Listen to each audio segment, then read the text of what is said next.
মুরিদের মুর্শিদ কিন্তু মরে না। যে সমস্ত মুরিদ মুর্শিদকে চরমভাবে ধারণ করতে পেরেছেন তাদের মুরিদের কাছে মৃত্যু নেই। এই কথাটা বলছি এই কারণে, আপনারা জানেন আমার মুর্শিদ ইমাম শাহ চন্দ্রপুরী রহমতুল্লাহ আলাইহি প্রায় 30 বছর হবে, আজ থেকে প্রায় 30 বছর আগে ওয়াফাত লাভ করেছেন। তো মুর্শিদের তো মুরিদের সাথে সম্পর্ক থাকে, প্রতি সময় প্রতি মুহূর্তে। সাধারণ মানুষ মৃত্যুর পরে মাটির সাথে মিশে যায়, আর ওলি আল্লাহদের সামনে আল্লাহ রাসূল বলছেন ওলি আল্লাহরা অমর। এই অমরের ব্যাখ্যা যে কত ব্যাপক বর্ণনা করে শেষ করে ভীষণ কঠিন। নয় 30 বছর আগে উনি ইন্তেকাল করছেন, রওজা শরীফে সাইদ মুরিদকে রুহানিতে দর্শন দেন বা আশেকের সাথে এসে সাক্ষাৎ করেন, ভিন্ন জিনিস। আশেক তো তার মাসুককে দেখবেই। তাহলে আমরা যদি বিশ্বাসের সাথে মুর্শিদকে ধরে রাখি, তো মুর্শিদ যে মুরিদের কাছে অমর, এটা কি প্রমাণিত হয় না? হয় না? আর বিশ্বাস মানুষের জন্মগত। আপনি তর্ক করে বিশ্বাস স্থির করতে পারবেন, চিন্তা করেন না।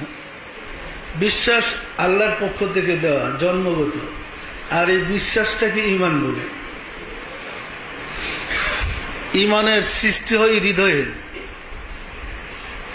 যে হৃদয়ে যতটুকু মুর্শিদকে বিশ্বাস করতে পারবে, তার মুর্শিদ তার কাছে ততটুকুই। কেউ যদি মনে করে আমার মুর্শিদ আসলে কিছু না, আসলে কিছু না।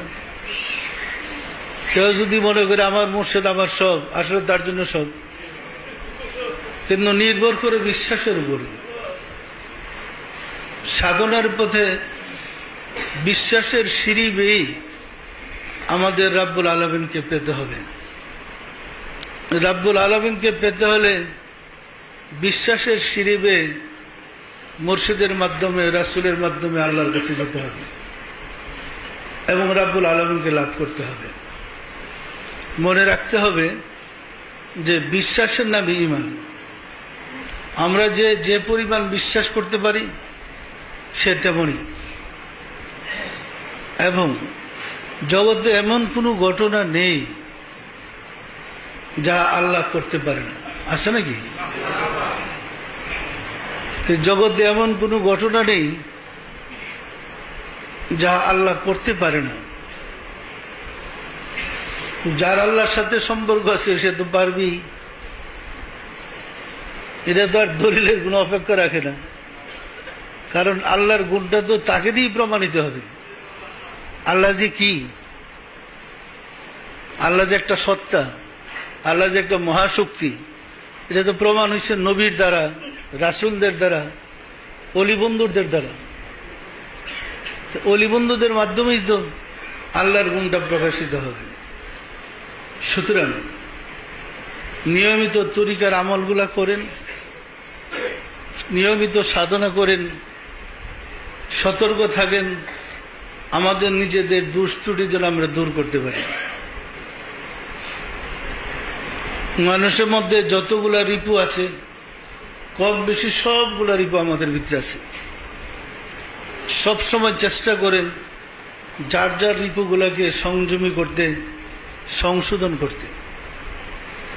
আমরা যদি রিপুগুলাকে সংযমী, সংশোধন করতে পারি, যে যত বেশি পবিত্র হব সে তত বেশি মূল্যবান হবে। দেখেন, যে বাল্বের কাঁচ যত বেশি পরিষ্কার,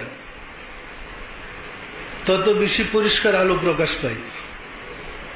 আমাদের হৃদয়কে যত বেশি পরিষ্কার আমরা করতে পারবো, নফস থেকে, রিপু থেকে, পাপ কর্ম থেকে, আমরা তত বেশি মর্যাদার অধিকারী হব। যে যত বেশি মর্যাদার অধিকারী হবেন, আল্লাহর সৃষ্টির মাঝে সে তত বেশি সম্মান পাবেন, সুতরাং সাধনার পথে মহব্বতের সাথে তরিকার আমলগুলো করেন।